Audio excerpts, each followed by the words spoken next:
Renungan harian ini diadaptasi dari buku renungan harian Star Bina Warga GKI. Halo adik-adik, bertemu lagi dengan Bang Jaka di sini. Nah, adik-adik, Bang Jaka mau bertanya, siapa di sini yang pernah berbohong? Angkat tangan. Mungkin pernah berbohong sama mama, atau papa, atau mungkin sama kakak atau teman. Nah, menurut adik-adik, berbohong itu dosa nggak? Jelas dong ya, berbohong itu dosa. Seperti lagu sekolah minggu yang sering kita pujikan. Bohong, bohong, bohong itu dosa. Nah, kalau adik-adik sering mendengar cerita tentang Kain dan Habel. Kain dan Habel adalah anaknya Adam dan Hawa ya. Suatu hari, Kain, si kakak, merasa marah, jengkel, kesel. Pokoknya mukanya muram gitu deh. Karena persembahannya tidak diperhatikan oleh Tuhan. Dia kemudian mengajak Habel saudaranya untuk pergi ke suatu tempat di padang. Ternyata ketika sampai di padang yang luas itu, Kain malah melakukan hal yang sangat jahat kepada Habel.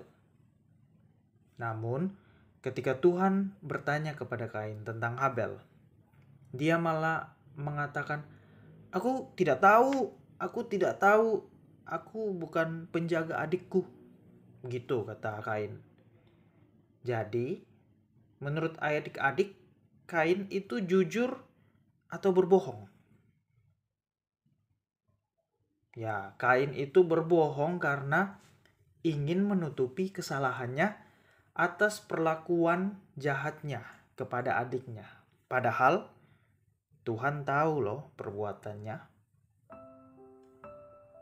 Nah, adik-adik, jujur itu adalah berkata apa adanya, berkata yang benar. Adik-adik, jujur adalah ciri anak Tuhan yang hebat.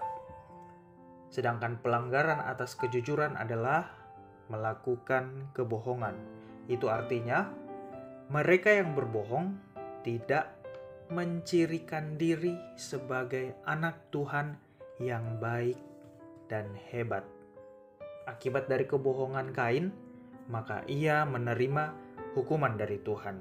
Nah, adik-adik, Tuhan suka dan sayang banget sama orang yang jujur dan benci akan kebohongan. Karena bohong itu dosa, dan firman Tuhan di dalam Amsal pasal 12 ayat 22. Orang yang dusta bibirnya adalah kekejian bagi Tuhan, tetapi orang yang berkata setia dikenannya.